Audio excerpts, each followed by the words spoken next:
সুপ্রভাত ম্যাম, আমি ময়ূর ঘোষ, চতুর্থ শ্রেণীর ছাত্র। আজকে আমি আমার প্রিয় কবিতার ব্যাপারে কিছু বলব। আমার প্রিয় কবিতার নাম হলো রবীন্দ্রনাথ ঠাকুরের লেখা প্রশ্ন। এই কবিতাটি খুবই আকর্ষণীয়, কারণ এটি বিভিন্ন কারণে পাঠকদের মনোযোগ আকর্ষণ করে। প্রত্যেকটি প্রশ্ন মনে হয় আমার জীবনের প্রশ্ন।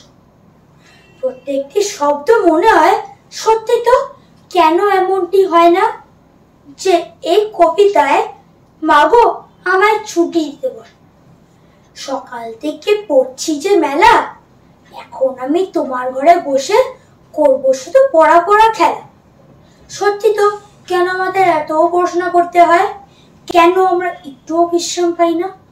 কেন আমাদের কথা কেউই বোঝে না? কবিতাটির আরো ভালো লাগার কারণ রবি ঠাকুরের সহজ ভাষা ব্যবহার করা, যার অর্থ বুঝতে এবং শব্দের ছন্দস্পর্শ উপভোগ করতে সহজেই পারি।